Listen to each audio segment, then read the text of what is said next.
뭐 상실에 대한 이야기를 제가 한번 했던 기억이 납니다. 한 번 더 이야기를 좀 하고 싶습니다. 우리에게는 상실되어야만 얻어지는 것들이 있습니다. 그러니까 내가 무엇을 가지고 있는 것을 놓쳐버리고 잊어버릴 때만 깨닫는 것들이 있고 얻어지는 것들이 있다는 것입니다. 소중한 것을 잃고 나면 깨닫는 것들이 있죠. 또는 죽어야만 살아나는 것들이 있습니다. 죽어야 살아난다는 말 이해 잘 안 될 수 있습니다. 그러나 요한복음 12장 24절에 이런 말씀이 있죠. 한 알의 씨앗이 열매 맺기 위해서는 썩어지고 죽어져야 된다. 뭐 말씀을 그대로 읽은 건 아니지만 이렇게 표현할 수 있죠. 한 알의 밀알이 땅에 떨어져 죽지 아니하면 한 알 그대로 있고 썩어져 죽으면 많은 열매를 맺느니라. 죽어져야 열매를 맺는다는 말입니다. 죽어야 얻는 것들이 있습니다. 인생의 삶이 그렇습니다. 나이 든 사람이 죽고 새로운 아이가 태어나는 것이 생명의 이치입니다.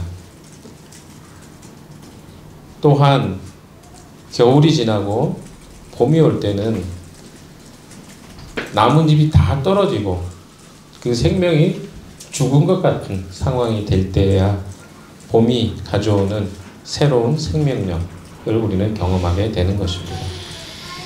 우리는 상실을 슬퍼하지만 상실로 새롭게 되는 생명과 이익이 있는 것도 사실입니다. 예수님은 그 자체로 소중한 분이십니다. 그러나 예수님이 가셔야만 오시는 분이 계십니다. 그분이 바로 성령님이십니다. 우리는 여기서 비교급을 사용할 필요는 없을 것 같습니다. 누가 더 낫다. 예수님이 더 좋고 성령님이 그렇지 않다. 혹은 예수님보다 성령님이 더 좋다. 이런 비교급을 사용할 내용은 아닌 것 같습니다. 그러나 분명한 것은 성령은 예수님의 구원과 새로운 창조를 유지하시고 지키시기 위해서 이 땅에 오신 분이라는 것입니다. 물론 예수님은 이 구원의 기초를 마련한 분이시죠. 예수 그리스도의 죽으심과 그분의 희생이 없었다면 우리에게 구원은 주어지지 않았을 것입니다. 그러나 예수님이 가시고 성령이 오셔야만 우리 안에 새겨진 이 구원과 우리 안에 있는 생명이 온전히 유지되고 온전해지는 것은 명확한 사실입니다. 그래서 예수님이 가시는 이 슬픔, 아픔은 명확하게 제자들에게 있었지만 그 예수님이 가셔야만 얻어지는 유익 또한 그들에게 있었다는 것을 기억할 필요가 있겠습니다. 오늘 본문의 말씀은 그런 배경 속에서 이해되어져야 된다고 생각합니다. 예수님이 가셔야만 되는, 그 예수님이 가심으로 얻어지는 5가지 유익에 대한 이야기를 좀 나누려고 합니다. 이런 표현이 조금 어떻게 이해될지는 모르겠습니다. 그러나 유익이라는 표현을 사용할 수도 있고 축복이라는 표현도 사용할 수 있겠습니다. 이번 주에는 저에게 주제를 물어보지 마십시오. 이게 주제이기 때문에 그렇습니다. 제목입니다. 예수님이 가셔야만 얻어지는 5가지 유익, 축복, 이렇게 주제를 잡겠습니다. 물어보지 마세요. 주제가 뭡니까? 이렇게 물어보시면 안 됩니다. 예. 뭐 억울하거나 이런 마음은 아닙니다. 22절 같이 한번 읽어볼까요? 시작. 가룟 유다가 아닌 다른 유다가 물었다. 주님께서 우리에게는 자신을 드러내시고 세상에는 드러내려고 하지 않으시는 것은 무슨 까닭입니까? 여기에 보면 가롯 유다가 아닌 다른 유다가 물었다고 이야기합니다. 친절하게 가롯 유다와 동명이인을 쓰고 있는, 그래서 가롯인이 아닌 유다가 물어본 내용이죠. 근데 이 사람의 이야기가, 이 제자가 이야기하는 내용이 사실은 틀린 이야기는 아닙니다. 왜냐하면 주님께서 우리에게는 자신을 드러내시는데 왜 세상에는 드러내지 않으려고 하십니까? 이런 질문 아닙니까?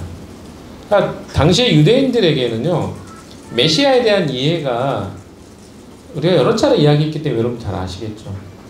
세상에 오셔서 왕으로 좀 권력과 힘을 가지고 있는 그런 분으로 이 땅에 오실 것들을 그들은 기대했던 것이죠. 그런데 예수님은 조금 다른 모습으로 자꾸 보이셨어요. 과거에도 그랬죠. 7장에도 그런 내용이 나오죠. 축제일 날 예수님이 그 형제들이 물어보잖아요. 왜 명절에 안 올라가십니까?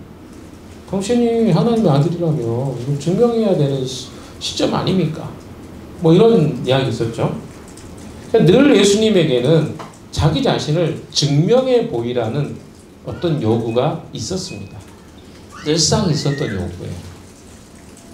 자신의 능력을 나타내셔서 예수님이 정말 어떤 분이신지 좀 보여주시면 어때요? 우리도 그런 생각하지 않습니까? 아, 내가 예수를 믿는데 짠! 보여주면 사람들이 우리한테 껌뻑 죽고 예수 믿는 사람들에게 나도 어떻게 예수를 믿게 어떻게 예수를 믿을 수 있을까요? 뭐 이런 질문이 나오고 했으면 좋잖아요. 근데 그렇게 하지 않으신다는 거죠. 그게 왜일까? 이런 질문을 유다가 하는 거예요. 예수님이 자신을 사랑하는 사람들에게만 예수님 자신을 나타내 보이셨다는 거죠. 제자가 21절에도 그런 내용이 나오지 않습니까? 내 계명을 받아서 지키는 사람은 나를 사랑하는 사람이고 나를 사랑하는 사람은 내 아버지께 사랑을 받을 것이다. 그리고 나도 그 사람을 사랑하여 그에게 나를 드러낸다. 예수님은 사랑하는 사람에게 자기 자신을 드러내겠다고 예수님 이야기하셨는데 왜 그러냐고 질문을 하고 있는 것이죠. 예수님이 이왕이면 많은 사람에게 자신의 존재감을 나타내면 어떻습니까? 이런 거죠. 영광스럽게 자기 자신을 드러내 보이시면 사람들이 거기에 굴복하고 매료되고 믿지 않겠습니까? 한마디로 능력을 한번 좀 보여주십시오. 이 말은 굉장히 그럴싸해 보입니다. 그러나 하나님은 그런 권력과 힘으로 사람을 굴복시키고 정복시키는 방법을 선택하지 않으셨습니다. 하나님은 하나님의 방식으로 세상의 자신을 드러내시는 것을 가지고 그런 방법을 가지고 계셨습니다. 좀 이해가 안 되죠? 왜 그렇게 하실까? 예수님이 오셨을 때 예수님은 베들레헴의 마을 구유에서 태어나셨습니다. 정치, 권력, 문화의 중심지였던 예루살렘에 계시지 않고 저 이름 없는 나사렛이라는 동네에서 사셨습니다. 유명한 학교를 다니지 않으셨어요. 누가 봐도 예수님은 능력이 있는 분이셨지만 그 능력을 세상의 방식으로 선택하지 않으셨습니다. 왜 그랬을까? 저는 이런 생각을 해봅니다. 예수님이 그런 선택을 하지 않으신 이유는 세상의 구조와 세상의 방식을 주님이 회복하러 오셨기 때문에 그렇습니다.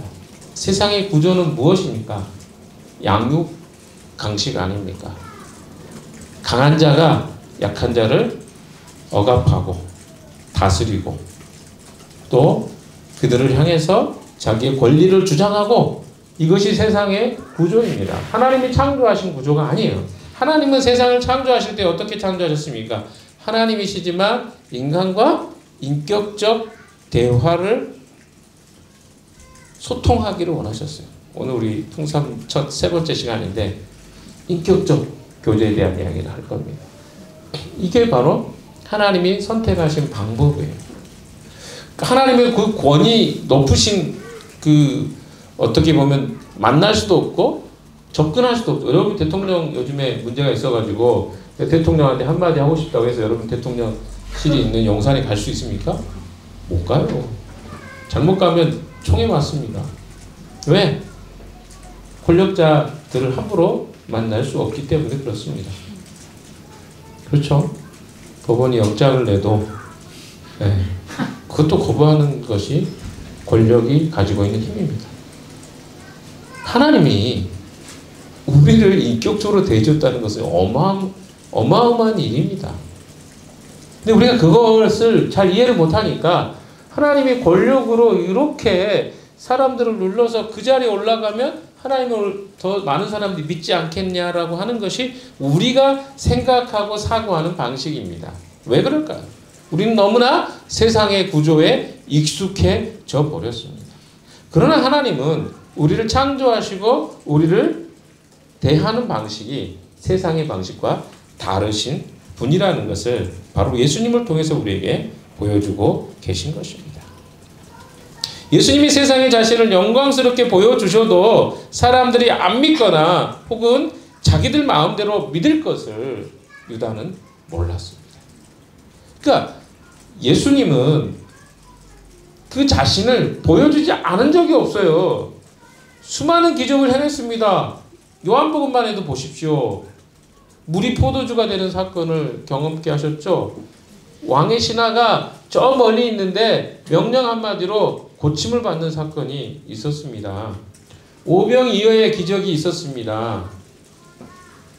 38년 된 병자가 고침을 받았습니다. 날 때부터 소경이었던 사람이 눈을 뜨게 되었습니다. 12의 혈루병 앓았던 여인이 고침을 받았습니다. 또 어떻습니까? 죽었던 나사로, 3일 동안 무덤에 있었던 썩은 냄새가 났던 그가 살아났습니다. 이것보다 더 많은 기적이 필요할까요? 그러나 사람들은 예수를 믿지 않았습니다. 그런데 뭘 더 이상 예수님께 보여달라고 하는 것이냐는 거죠.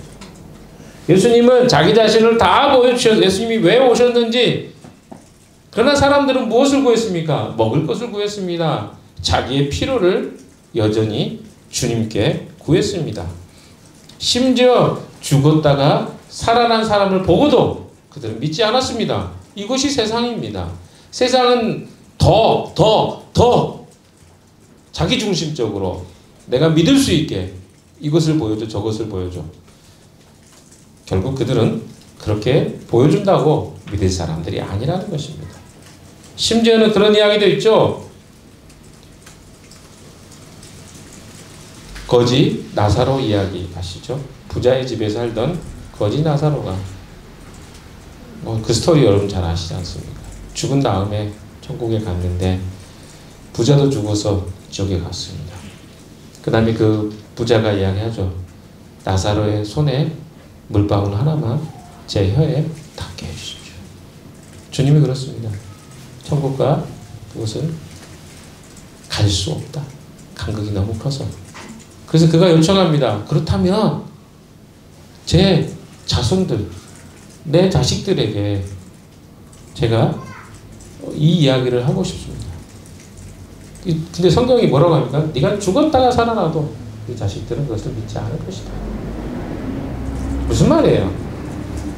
그러니까 우리가 복음을 받아들인다는 것이 어떤 기적과 이적, 눈에 보이는 가시적인 현상을 통해서 복음을 받아들이는 것이 아니라는 거예요. 예수님이 그것을 안 보인 게 아닙니다. 여전히 유다는 예수님의 제자임에도 예수님이 이제 내일 십자가에 못 박혀 죽음에도 불구하고 돌아가심에도 불구하고 예수님이 어떤 분인지 몰랐다는 것을 보여주고 있습니다. 예수님을 사랑하는 사람들, 그분의 말씀에 순종하기를 원하는 사람들만이 예수님을 알아볼 수 있고 드러낼 수 있다고 주님 말씀하고 있는 것입니다. 23절 말씀을 같이 읽어보겠습니다. 시작.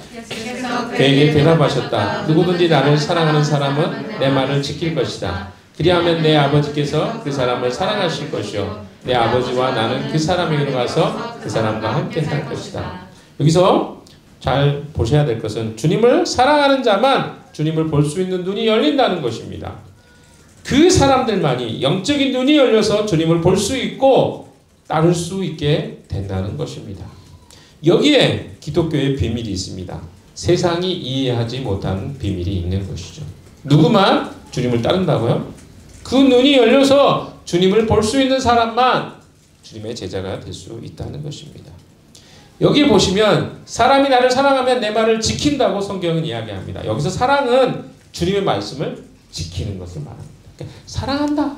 주님을 사랑한다. 그러면 그 사랑한다는 것이 증명이 되는데 뭘로 증명이 돼요? 주님의 말씀을 지키는 거예요. 그러니까 주님을 사랑한다는 것 이꼴 뭡니까? 주님의 말씀을 지키는 거예요. 예수님 말씀을 지키는 자가 사랑하는 자라고 주님 말씀하고 있는 겁니다. 그러니까 나는 주님을 사랑합니다라고 말하지 않는 사람 누가 있어요? 그리스도인들 중에. 다 주님 사랑합니다. 저는 주님의 사랑 안에 거하고 싶습니다. 말하잖아요. 그러나 진짜 사랑하는 자는 어떤 사람이에요? 그런 말을 하는 자가 아니라 주님의 말씀을 그대로 순종하는 자들이라는 거죠. 사랑한다고 말하면서 자기 방식, 자기 생각, 자기 습관을 고집하는 자는 어떻게 그가 주님을 사랑한다는 것을 증명해낼 수 있을까요? 여러분도 한번 생각해 보십시오. 내 고집, 내 생각, 내 방식을 계속 고집하면서 저 주님 사랑합니다. 아시죠 주님? 내가 주님 사랑하는지? 그럼 주님이 그러실 거예요. 그럼 네가 나를 사랑하는데 왜 내 말을 안 듣니? 뭐 애인들 있잖아요. 요즘에 교제하는 사람들. 결혼하기 직전에 있는 사람도 있고 결혼한 사람들도 있고 한번 잘 생각해 보세요. 여러분 아내를 사랑한다고 내 남자친구 여자친구 사랑한다고 하면서 진짜 그 사람이 원하는 걸 왜 안 해줘요? 이럴 때 우리 같이 찔리죠. 사랑하는 게 아니에요. 그냥 자기를 위해서 교제하는 사람이 존재하는 거죠. 그래서 이혼하는 거예요. 헤어지는 거고. 왜? 나를 위해서 이 사람이 존재하는데 내 말을 안 들어. 그러니까 같이 살 이유가 없는 거죠. 많은 사람들이 그래서 헤어지는 겁니다. 아니 처음에는 다 사랑한다고 하죠. 그러나 시간이 지나면 자기 생각이 스물스물 올라옵니다. 매력도 사라지고 한 2년 동안 도파민 나오다가 좀 지나면 그때부터는 아이고 이제 내 거 이제 해도 돼. 뭐 고기도 잡았는데 이런 생각하는 사람도 있을지 모르겠어요. 잡은 고객에는 먹을 것을 주지 않는다. 뭐 이렇게 생각할지 모르겠습니다. 주님께도 그렇게 하고 있지는 않습니까? 주님을 사랑한다고 하면서 말만 사랑한다고 주님의 말씀을 하나도 지키지 않고 따르지 않는다면 어떻게 그것을 주님을 사랑한다고 우리가 말할 수 있겠습니까? 오직 예수님을 사랑해서 그 말씀을 지키는 자라야만 주님을 진짜로 사랑하는 사람이라고 할 수 있겠습니다. 그리스도인들은 모두 주님을 따른다고 주장하고 이야기합니다. 그러면 진짜 그리스도인 누가 되겠습니까? 그 말씀을 사랑해서 지키는 자들. 그게 진짜 그리스도인이죠. 말은 잘해. 행함은 하나도 없어. 그것은 그리스도인이라고 할 수 없을 것입니다. 23절에는 우리가 방금 말씀 보았던 것처럼 예수님을 사랑해서 그 말씀을 지키면 약속해 주시는 두 가지가 나옵니다. 하나는 뭡니까? 아버지가 그 사람을 사랑하실 것이라고 이야기합니다. 그러니까 예수님을 사랑해서 그 말씀을 지키면 아버지가 그를 사랑하실 거예요. 하나님 아버지, 성부께서 그를 사랑하실 것이다. 두 번째는 뭡니까? 아버지와 내가 그 사람에게로 가서 그와 함께 하리라 이렇게 표현하고 있습니다. 무슨 말입니까? 이게 비슷한 표현이 나오죠. 23절 보시면요. 내 아버지와 나는 그 사람에게로 가서 그 사람과 함께 살 것이다. 처소라는 단어와 같은 단어입니다. 여기 제가 지난번에 한번 이야기했죠. 새 번역에는 함께 그 사람과 함께 살 것이다 되어 있지만 개역 개정에는 처소라고 표현이 되어 있습니다. 그 말은 뭡니까? 거처를 처소라고 이야기하지 않습니까? 거처라는 단어는 성경에 단 2번밖에 안 나오는데 여기에서 나와 있고 2절 우리가 봤던 우리 14장 2절이죠. 거기에 나옵니다. 2번밖에 안 나와요. 처소, 거처 이렇게 이야기하죠. 2절에 이런 말을 있지 않습니까? 내 아버지 집에 거할 곳이 많다. 그렇지 않으면 너에게 일렀으리라. 내가 너희를 위하여 거처를 예비하러 가노니 했던 이야기 아닙니까? 예수님께서 죽으시고 부활하셔서 가시는 곳이 2절에는 나오지 않았는데 23절에는 언급되어 있습니다. 어디입니까? 그 거처는 우리 자신이죠. 예수님과 하나님 아버지의 거처가 누구냐? 주를 사랑하는 자들이라는 거예요. 교회입니다. 그러니까 예수님이 가시는 이유가 뭐예요? 더 많은 하나님을 사랑하는 자들을 위해서, 그 사람들을 준비시키기 위해서 가신다는 겁니다. 어떤 특정한 공간을, 아파트를 건축하고 신축 빌라를 만들고 뭐 LH 이거 만들러 가는 게 아니고, 하나님의 사람들, 하나님을 사랑하는 사람들, 그 말씀을 순종하는 사람들을 부르시고 선택하기 위해서 주님은 가시는 것입니다. 그분의 계명에 복종하고 그분의 말씀을 지키는 자를 거쳐 혹은 성전으로 삼아서 주님은 임재하시겠다 말씀을 하고 있는. 교회가 뭐라고요? 교회는 제가 계속 이야기했죠. 우리가 함께 성전으로 지어져 가느니라. 이 말이, 우리 표현이 어렵다는 이야기를 했어요. 왜 어렵죠?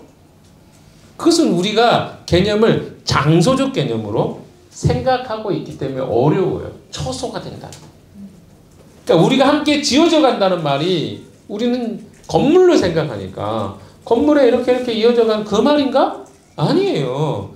그러니까 교회가 하나님의 임재가 머무시는 거처, 또 함께 지어져 간다는 말은 그 성도들을 통해서 하나님께 순종하고 하나님을 사랑해서 그 말씀을 지키는 자들이 함께 더 연합됨으로 주님이 그곳에 더 머무시고 함께 임재하시는 것, 그것이 바로 우리가 함께 지어져 간다는 말의 의미입니다. 이 세상에서 하나님과 성자 그리스도는 그리스도인을 거처로 삼으시겠다고 이야기하고 계신 것입니다. 그래서 제가 좋아하는 에베소서 1장 23절의 말씀이 중요합니다. 교회는 그리스도의 몸입니다. 그래서 어떻습니까? 우리가 함께 하나님의 임재가 가득한 교회가 되어지며 어때요? 그 교회를 통해서 하나님이 약속하신 것처럼 이 세상을 충만케 하시는 분의 충만함이 교회 안에 머물러 있는 것이죠. 그 말을 해석해 보면 교회 안에는 이 예수 그리스도의 충만함이 임재합니다. 그러면 우리가 주님을 주로 고백하고 주님의 말씀을 순종하고 이렇게 하는 것으로 주님의 충만함이 우리 안에 거하죠. 그 충만함이 어디로 가요? 세상에 흘러갑니다. 그러면 세상이 어때요? 그 교회를 통해서 회복이 되는 것이죠. 이게 바로 에베소 1장 23절의 말씀의 의미입니다. 자, 그러면 중요한 건 무엇입니까? 건물을 잘 지어 놓는 거? 매일 모이는 거? 모이는 것도 중요하겠죠. 그러나 더 중요한 건 우리가 하나님의 말씀에 사랑해서 순종하는 거. 제일 중요한 거예요. 이것이 우리 안에 이루어지기만 한다면 세상이 회복되는 건 시간 문제다. 우리를 통해서. 왜 그렇습니까? 그가 약속하신 것이 바로 우리를 거처 삼아서 세상이 볼 수 없지만 우리와 함께 하심을 통해서 세상이 우리를 통해서 주님을 보게 하시겠다. 이 약속을 하고 계시기 때문에 그렇습니다. 그래서 비록 우리가 옆에 있는 사람들이 허접해 보이지만 우리는 대단한 사람들입니다. 왜? 하나님의 형상이 한 사람 한 사람 허접한 우리를 통해서 임재하심으로 세상의 대안으로 하나님 우리를 부르셨기 때문에 그렇습니다. 이렇게 한번 인사해 볼까요? 허접해 보여도 당신은 대단한 사람입니다. 허접해 보여도 당신은 대단한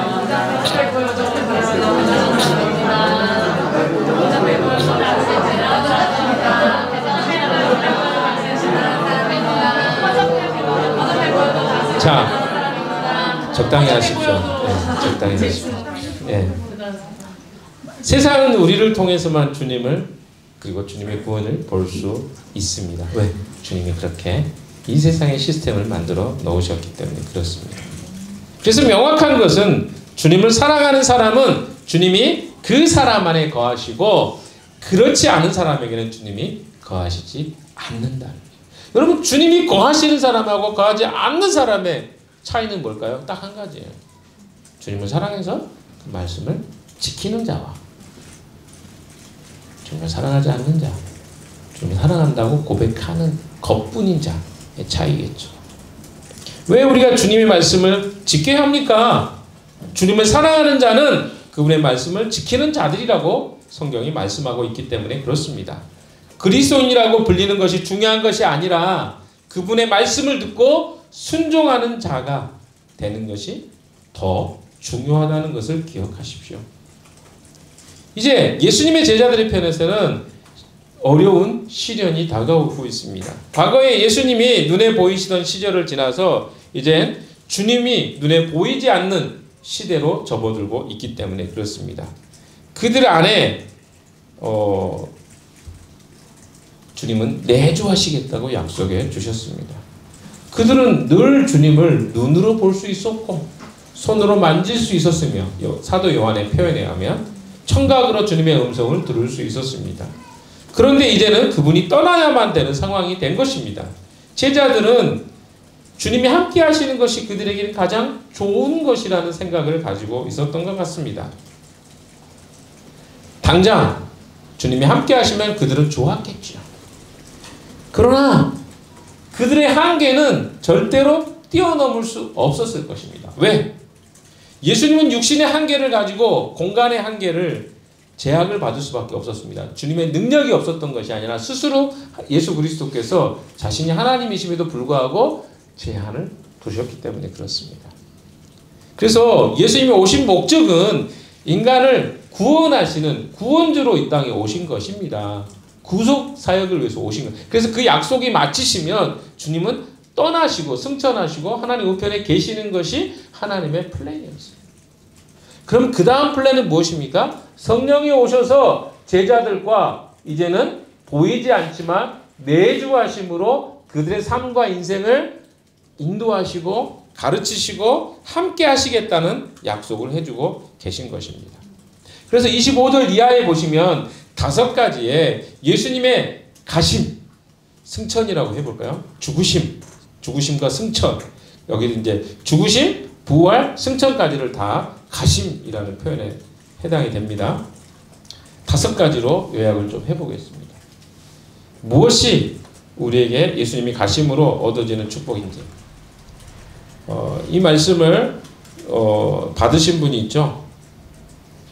요한복음 14장 24절부터 28절까지 모 자매가 제가 이 말씀을 줬는데 25년은 이렇게 좀 살았으면 좋겠다. 소희 자매 아마 기억날 거예요. 25절 26절 한번 읽어주겠어요? 소희가. 내가 너희와 함께 있는 동안에 나는 이 말을 너희에게 말하였다. 그러나 보혜사 곧 아버지께서 내 이름으로 보내신 성령께서 너희에게 모든 것을 가르쳐 주실 것이며 또 내가 너희에게 말한 모든 것을 생각나게 하실 것이다.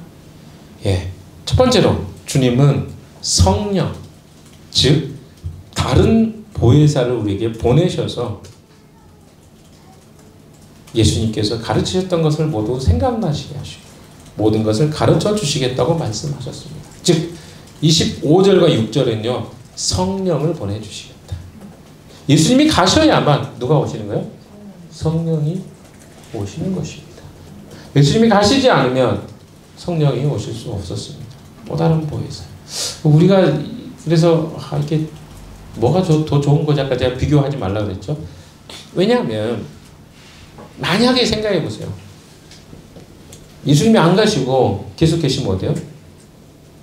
세상의 모든 사람이 예수를 믿으려면 어디로 가야 돼요? 예루살렘.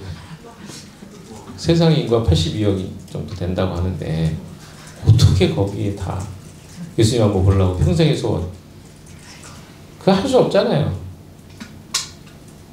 수많은 그리스도인들이 다 거기 가서 예수님 한번 만나고 그럼 뭐 만나면 뭐 더 달라집니까?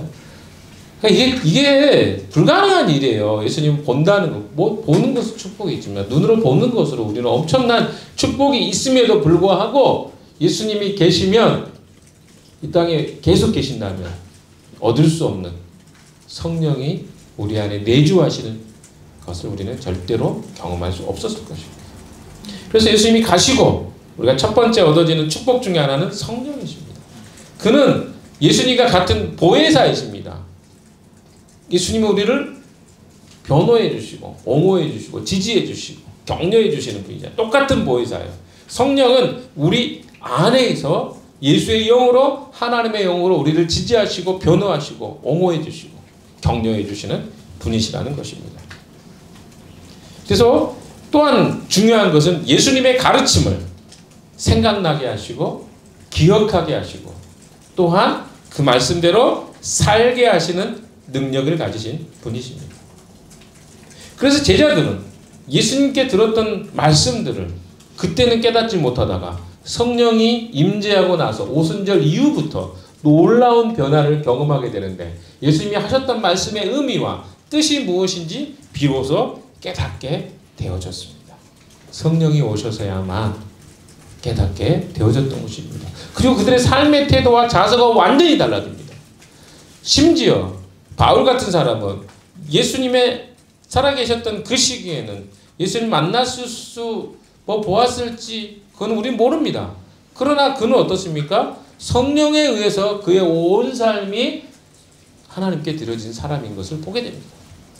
그렇다면 우리는 이런 생각을 할 수 있겠죠. 아, 성령과 예수는 같은 분이시구나. 물론 인격은 다르십니다. 그러나 예수의 영이 바로 성령이라고 하셨으니까 성령은 바로 우리 안에서 예수님이 마치 나와 함께 하시는 것 같은 그런 역할을 하시는 분이라는 것을 우리는 깨닫게 되는 것입니다. 그래서 성령은 인격이십니다. 나랑 개인적인 소통이 가능하십니다. 그분께 물어보면 주님은 가르쳐 주시는 분이십니다. 아직 우리가 그분과 소통하는 방법을 잘 모르기 때문에. 그렇지 않습니까? 우리가 누군가를 잘 모르면 무슨 말을 해야 될지 모릅니다. 여러분 중에도 저랑 소통하는 게 쉽지 않은 사람도 있을 거예요. 왜? 저를 잘 모르기 때문에 그런 거예요. 아는 사람들 어때요? 네, 쉽죠. 시간이 필요할 뿐입니다. 성령과 우리도 동일합니다. 교제하고 소통하는 방법을 배우면 성령과 교제하고 살아가는 것이 그렇게 어려운 일이 아니라는 것을 우리는 보게 됩니다. 두 번째, 27절 말씀 다 같이 읽겠습니다. 시작. 평화를 너에게 남겨준다. 나는 내 평화를 너에게 준다. 내가 너에게 주는 평화는 세상이 주는 것과 같지 않다. 너희는 마음에 근심하지 말고 두려워하지도 말아라. 평안을 주시겠다는 것입니다. 두 번째로 평안은 히브리 말로 샬롬입니다. 샬롬. 샬롬은 무슨 뜻입니까? 평안이 너에게 함께하길 바란다. 예수님이 이 땅에 오신 목적은 샬롬의 세상을 창조하시기 위해서. 왜? 깨져버린 세상, 하나님과 틀어져 버리니까 모든 것이 파괴되고 모든 것이 어긋나버린 세상, 평화가 없는 세상에 평화를 주시러 오신 것입니다. 하나님과 사람, 피조물이 하나님 본래 만드신 창조의 질서가 흐트러져 버린 상태에서는 어떻습니까? 서로가 서로에게 불안과 두려움의 대상이 되었습니다. 서로가 서로의 생명을 풍성하게 하는 상태가 샬롬이라고 한다면 하나님과 평화를 누리지 않는 세상은 불안과 염려와 걱정의 상태에 있는 것을 이야기합니다. 그래서 주님은 이 땅에 무엇 하러 오신 것입니까? 우리가 누리는 평안과 안식을 주기 위해서 이 땅에 오셨다는 것입니다. 죄와 사망이 들어와서 깨져버린 것이 샬롬입니다. 평화나 평안 대신에 전쟁 같은 삶이 전개되었습니다. 우리도 지금 평화가 깨져버렸잖아요. 우리나라도 개인적으로 다 그렇지 않습니까? 조금만 삶에 생각을 해보면 우리 삶에 지대하게 이 국가의 대표자인 대통령의 역할이 얼마나 큰지 이제 알게 되었을 것입니다. 우리가 조금만 생각을 잘했더라면 투표도 잘했을 것이고 앞으로 잘하실 거라고 믿습니다만은 그러니까 중요한 거예요. 어떤 선택 하나가 이렇게 아무것도 아닌 것 같은데 결과가 우리에게 영향을 미치잖아요.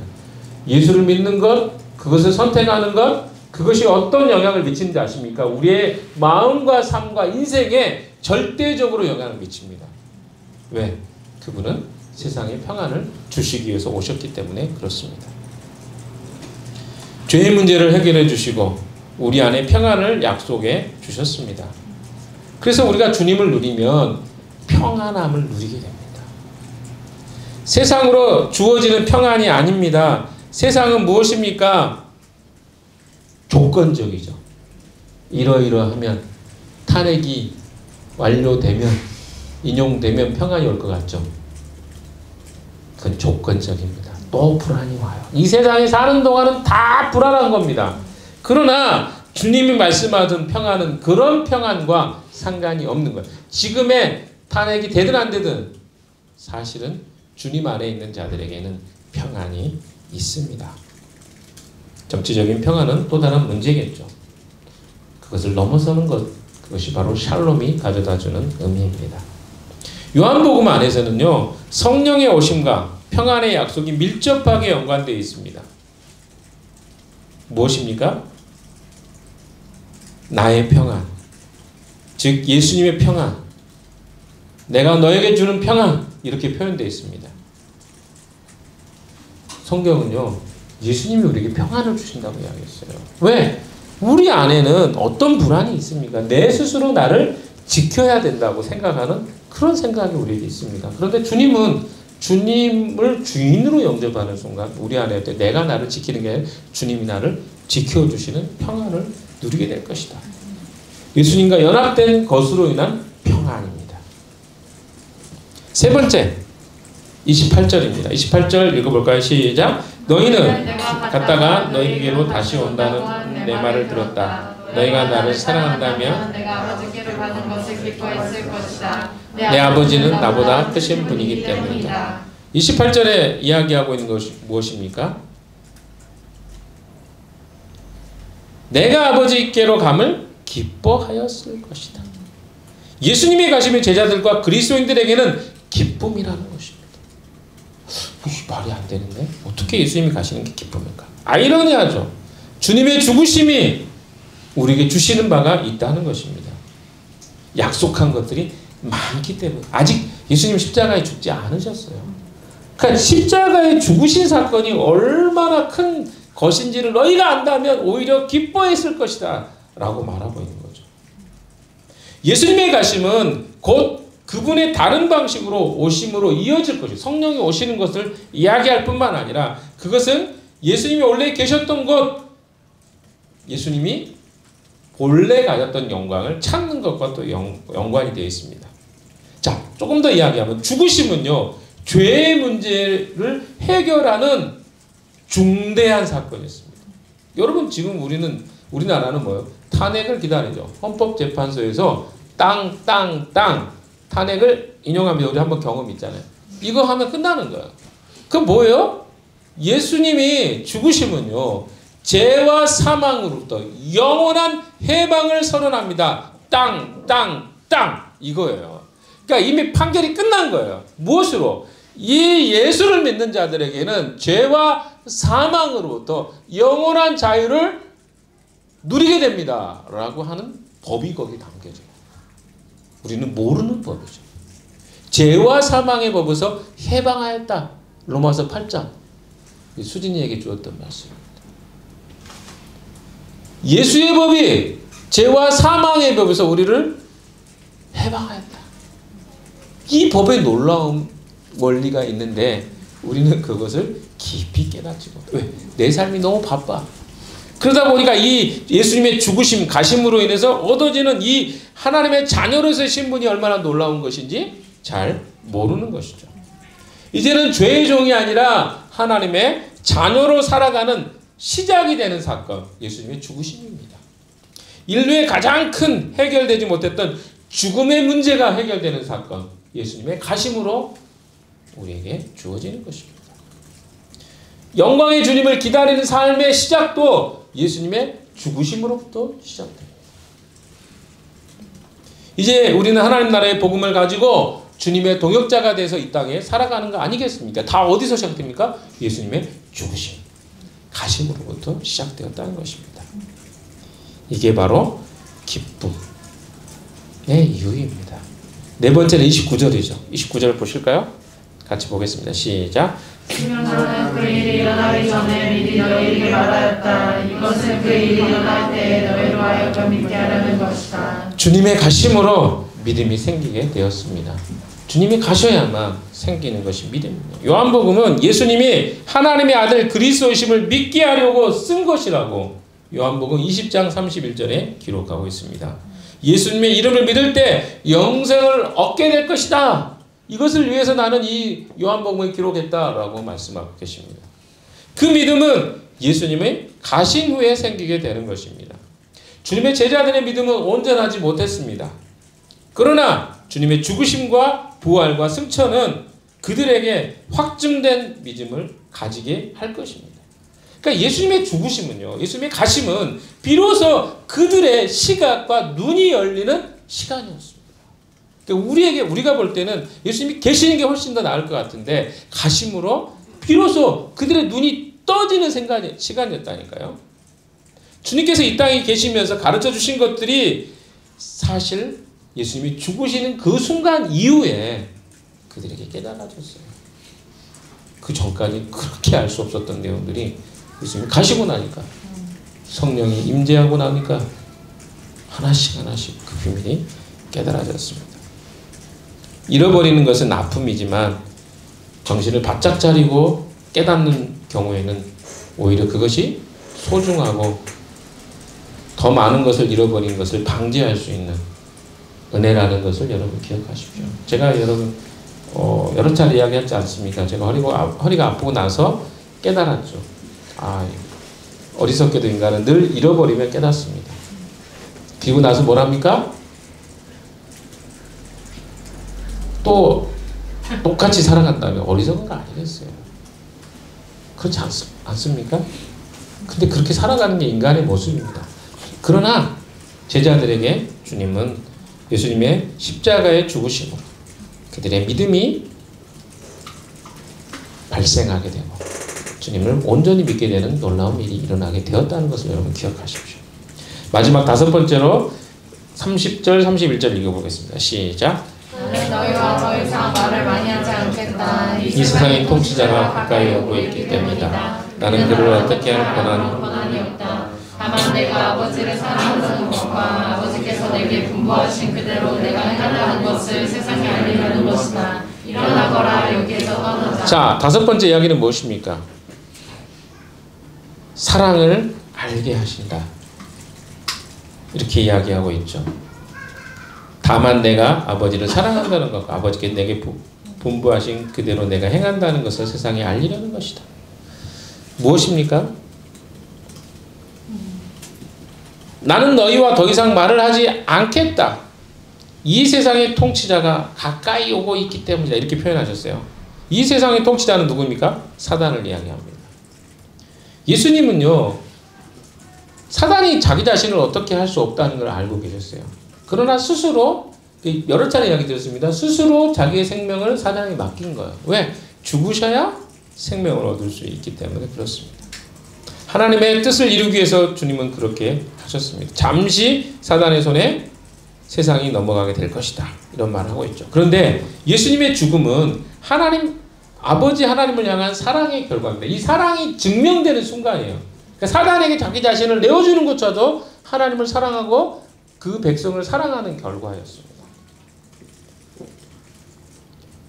아버지께서 명하신 대로 순종해서 여러분 안 할 수도 있잖아요. 그렇게. 하나님이시잖아요. 예수님도. 성부와 성자의 저는 위격이 얼마나, 물론 제 1 위격이 성부이십니다. 그렇다고 해서 성부, 성자, 성령이 어떤 큰 위격의 차이를 가지고 내가 더 높고 낮고 이게 아니거든요. 근데 왜 순종하셨을까요? 이게 연합의 의미예요. 그러니까 아버지를 사랑하기 때문에 아버지의 말씀에 순종하는 거죠. 이게 말이 좀 우리에게 이해가 안 될 수도 있어요. 그러나 사랑의 최고의 극치는 뭐냐면 순종이라니까요. 이 개념이 우리 안에 없기 때문에 자꾸 이 말이 헷갈리는 거예요. 연합하는데 왜 순종이 되지? 사랑의 극치는 뭐라고요? 그 사랑하는 사람의 말을 따르는 거예요. 사랑의 극치라니까요. 내가 어떻게 느끼는가가 아니라 성경이 이야기하고 있는 사랑의 극치는 순종입니다. 순종하지 않는 자는 사랑하지 않는 거예요. 그래서 예수님께서 여기에서 이야기하고 있는 이 말들은 무슨 말? 사단에게 자신의 생명을 내어줄 것까지, 주는 것까지 순종하고 사랑한 거예요. 증명된 것입니다. 무엇이 생명의 길이고 무엇이 우리가 하나님의 거처가 되는 길인지를 알려주시기 위해서 예수님은 십자가에 죽으신 것입니다. 예수님과 사단의 결정적 차이가 뭘까요? 바로 순종의 사랑 부분입니다. 사단은 순종하지 않았어요. 타락한 인간도 아버지께 순종하지 않았어요. 예수님은 어떻게 하십니까? 모든 것을 순종하셨어요. 왜? 순종하지 않는 자와 순종하는 자의 차이입니다. 이 순종이라는 단어가 우리에게는 아까 억압, 강압적 이렇게 생각이 들지 모르겠어요. 그러나 예수님에게 그 단어는 다른 단어입니다. 사랑의 최고의 극치, 신뢰예요. 아버지를 신뢰하니까 아버지가 하시는 말씀에 다 믿는 거예요. 그렇지 않을까요? 여러분 지금 자녀들이 있습니다. 자녀들이요. 아무것도 모르는 상태에서 그들이 태어나자마자부터 우리 아빠 내가 믿을 만한가? 이렇게 할까요? 아니에요. 언제 그런 이야기를 하죠? 여러 번 속다 보니까 아빠하고 그런 장난하면 안 돼요. 거짓말하는 장난. 자녀한테 뻥이야 뭐 이러면요 자녀는 혼란스러워요. 왜 혼란스럽죠? 나는 이 사람은 절대적으로 신뢰할 대상으로 생각했는데 뻥이야 했어. 그러면 이제부터는 헷갈리는 거 아니에요? 내가 순종해야 되나 말아야 되나? 이렇게 되는 거예요. 이런 장난은 별로 좋은 장난 아닙니다. 왜? 자녀는 절대적으로 알거든요. 부모를. 부모가 자녀가 부모에게 어떤 존재인지 잘 모르는 것 같아요. 산과 같고 신과 같은 존재예요. 절대적인. 하나님 그렇게 만들어 놓으셨어요. 시스템. 그러니까 자녀는 부모를 그대로 복사해요. 매일 복사합니다. 시간이 지나면 부모가 하는 행동 그대로 해요. 근데 나중에 이 자녀가 누구를 속여요? 그 누구 때문에 한 거예요? 부모가 그렇게 한 거예요. 아세요? 그래서 우리가 누군가의 말을 잘 안 믿는 거예요. 세상이 그런 세상이에요. 믿어서는 안 되는 세상이 돼버린 거예요. 그러나 그것은 이 세상의 모습이고 하나님 아버지와 예수 그리스도의 관계는 전적으로 신뢰해도 믿을 만한 관계이기 때문에 예수님이 순종하신 거예요. 여러분 아시겠습니까? 그래서 예수님의 가심은요 얼마나 예수님의 사랑이 놀라운 것인지를 보여주는 일이 된 것입니다. 사단의 통치하에 있는 사람들과 비교할 수 없는 그런 사랑의 모습입니다. 여러분 좋은 리더와 좋지 않은 리더를 여러분 동시에 겪어보셔야 누가 좋은 리더고 누가 좋지 않은 리더인지 알 겁니다. 근데 그런 경험이 없는 사람은 뭐가 좋은 리더고 뭐가 좋지 않은 리더인지 잘 모를 거예요. 좋은 리더는 잘 태가 안 납니다. 그러나 좋지 않은 리더를 만나보면 그가 얼마나 좋은 리더였는지 고개가 끄덕끄덕 되어집니다. 늘 우리는 그런 어리석은 선택을 하곤 합니다. 사랑하는 여러분 이제 결론입니다. 31절 말씀에 일어나거라 여기서 떠나자 이렇게 말씀하고 있습니다. 예수님은요 제자들에게 이 말씀을 다 하신 다음에 일어나라 여기서 떠나자 되게 단순한 이야기죠. 그러나 주님이 이렇게 이야기하는 것 같습니다. 제자들에게 십자가의 길에 함께 초대하신 것이라고 저는 생각합니다. 일어나 여기를 떠나 주님이 가시는 길을 함께 가자 이렇게 주님이 초청하셨다고 생각합니다. 눈에 보이는 세상의 입장에서는 실패입니다. 죽음입니다. 하지만 보이지 않는 하나님 나라 입장에서 이것은 성공입니다. 생명의 길입니다. 그것을 주님이 끝까지 순종하셨고 우리에게도 그것을 주님은 요구하십니다. 사랑하는 여러분 순종이 제사보다 낫다고 했죠. 사무엘서에 나온 이야기입니다. 사울이 이런 이야기를 하죠. 아니 내 앞에 적군이 왔는데 예배는 드려야 되고 예배 안 드리면 여기 이스라엘 백성들은 전쟁을 못 했거든요. 근데 우리 군사들이 막 도망가고 칼 들고 있는 애들이 다 도망가는데 어떻게 합니까? 당신 내가 기다릴 것까지 기다렸는데 당신 안 와서 제가 제사를 대신 드렸습니다. 원래 하면 안 돼. 사무엘 선지자가 했던 이야기입니다. 순종이 제사보다 낫습니다. 여러분, 순종은 그런 것입니다. 주님의 말씀을 듣고 그대로 따르는 것 결코 쉽지 않습니다. 그러나 주님은 우리에게 그것을 요구하고 계십니다. 그 요구 앞에 여러분 어떻게 반응하시겠습니까? 이 한 주간 주님이 여러분에게 말씀하셨던 말씀들이 있습니까? 또 지난주에 우리 송구영신 하면서 하나님 또 2025년에 주셨던 말씀 여러분 어떻게 순종하시겠습니까? 말씀 붙잡고 순종하는 한 주간 되시기를 주님의 이름으로 축원합니다. 기도합시다. 하나님 아버지 고맙습니다. 예수님이 가셔야만 얻어지는 5가지 유익에 대해서 함께 나누었습니다. 주님이 늘 함께 하셨으면 너무 좋겠지만 주님이 가셔서 우리에게 주신 이 성령이 우리와 함께 하시니 감사합니다. 성령이 주시는 말씀과 음성을 듣고 오늘도 이 한 주도 주님의 말씀에 순종하는 저희들 되게 주시옵소서. 예수님 이름으로 기도했습니다. 아멘.